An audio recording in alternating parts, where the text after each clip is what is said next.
Hi friends, నేను మీ ప్రసన్న. ఈరోజు morning అయితే బెండకాయ ఫ్రై చేశాను. నిన్న కూరగాయలు తేవడానికి వెళ్ళాం కదా, మా చిన్నికన్నా బెండకాయలు తీసుకోమన్నాడు. అందుకే బెండకాయలు తీసుకుని బెండకాయ ఫ్రై చేశాను. ఇంకా రైస్ కూడా ఒక పక్కన పెట్టేశాను అనమాట. తర్వాత అయితే బయట ముగ్గు అయితే వేసుకున్నాను. మా చిన్నికన్నా లెగిసేసరికి ఈ పనులన్నీ చేసేసాను. నేను చేసేసిన తర్వాత మా చిన్నికన్నా లెగిసాడు. వాడిని నీట్గా స్నానం చేయించి పాలు పట్టించి ఇంకా టెంపుల్కి అయితే వచ్చామన్నమాట. ఇదైతే గునుపూడి శివాలయము. ఇది పంచారామ క్షేత్రాల్లో ఒకటనమాట శివాలయం. మాకు ఇంటికి దగ్గరలోనే ఉంటుంది కాబట్టి మేము ఎప్పుడు ఈ శివాలయంకే వస్తూ ఉంటాము. ఇక్కడికి వస్తే కూడా చాలా మనశ్శాంతిగా ఉంటుంది.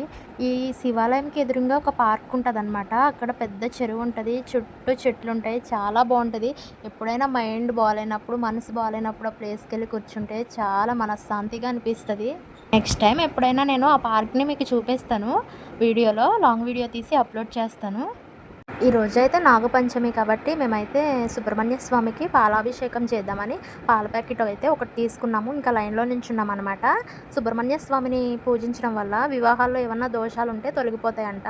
అలాగే సంతానం గురించి ఏదన్నా దోషాలు ఉన్నా కానీ అవి కూడా తొలగిపోతాయి. మంచిగా సంతాన ప్రాప్తిరస్తు కలుగుతుంది అనమాట. ఇంకా మేము ఇక్కడ అభిషేకం చేసేసిన తర్వాత శివాలయంలో కూడా వెళ్ళామన్నమాట. శివాలయంలోకి వెళ్ళినప్పుడు నందీశ్వరుడు ఉంటారు కదా, ఆయనకి చెవులో మన కోరిక ఏమన్నా చెప్పుకుంటే డైరెక్ట్ నందీశ్వరుడు శివయ్యకి చెప్తారంట. ఈ విషయం మీకు తెలుసా? అయితే నేను కూడా నందీశ్వరికి నా మనసులో ఉన్న కోరిక అయితే చెప్పుకున్నాను. నేను చెప్పినప్పుడు నన్ను ఎవరు వీడియో తీయలేదు కాబట్టి నేను కనిపించట్లేదు. ఈ వీడియో అంతా నేనే తీస్తున్నాను కదా, అందుకే మా చిన్నికన్నా మా పతిదేవుడు మాత్రమే కనిపిస్తారు ఈ వీడియోలో. నేనైతే కనిపించిన ఎక్కడని.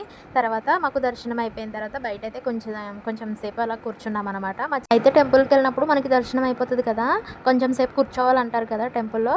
అలా కూర్చొని కళ్ళు మూసుకుని దేవుడిని మనసులో తలుచుకుని ఏ ఆలోచనలు రాకుండా ఒక 5 మినిట్స్ అలా ధ్యానం చేయాలంట. ఇది మా పంతులు గారు చెప్పారు. అప్పటి నుంచి కూడా మేము అలాగే ఒక 5 మినిట్స్ అలా కూర్చొని అలా ఏమీ లేకుండా, మనసులో ఏమీ లేకుండా సైలెంట్గా అలా ధ్యానం చేస్తాము. చాలా మనసుకి రిలాక్స్గా, మైండ్ రిలాక్స్గా ఉంటుంది అలా చేస్తే. చాలామంది అనుకుంటూ ఉంటారు కదా, మేము ఇన్ని పూజలు చేస్తున్నాం, దేవుడు మా మీద కరుణ చూపించట్లేదు, అది ఇది అని అనుకుంటూ ఉంటారు కదా. ఒకప్పుడు నేను అలాగే అనుకున్నాను. మనం ఏ టెంపుల్కి వెళ్ళినా ఏమి వెళ్ళినా ఏది ప్రయోజనం లేదు, అది ఇది అనుకున్నాను. కానీ దేవుడు కరుణ మన మీద ఉంటుంది. దేవుడు బ్లెస్సింగ్స్ మన మీద ఉన్నాయి కాబట్టి ఈరోజు ఇలా మనం టెంపుల్కి రాగలిగాము. హెల్త్ ఒక్కటి ఉంటే సరిపోద్ది. ఆ హెల్త్ కూడా మనకి దేవుడు ఇస్తేనే కదా మనం ఇంత ఆరోగ్యంగా హెల్తీగా ఉండి మంచిగా టెంపుల్కి వచ్చి నీట్గా వెళ్తున్నాం. కష్టాలు అంటారా, అవి ప్రతి ఒక్కరికి ఉండయి. కష్టం లేకపోతే లైఫే వేస్ట్ నా దృష్టిలో. ప్రతి కష్టం వస్తూనే ఉంటుంది, దాన్ని దాటుకుంటూ వెళ్ళాలంతే. లైఫ్ ఎప్పుడూ సాఫీగా సాగితే అది చాలా బోర్ కొడుతుంది. గేమ్ లాగా మంచిగా పైకి కిందికి ఊగితేనే కదా కష్టం విలువ, లైఫ్ విలువ తెలిసేది. ఒకప్పుడు నేను ఏ కష్టం వచ్చినా బాబాయ్ నేను చచ్చిపోతానని పాఠం పాడేదాన్ని.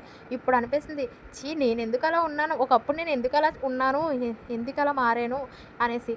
కొన్ని డివోషనల్ వీడియోస్ చూసినప్పుడు నాకు మంచి మంచి ఆలోచనలు, నా మైండ్ చాలా మారిపోతూ ఉంటుంది ఆ వీడియోస్ అవి చూసినప్పుడు. నేను ఖాళీగా ఉన్నప్పుడు ప్రత్యేకించి డివోషనల్ వీడియోస్, ఇటువంటి కథలు అటువంటివి వినడానికైతే ఎక్కువ టైం అయితే కేటాయిస్తాను నేను. దానివల్లే నా లైఫ్ కొంచెం మారుతూ వచ్చింది.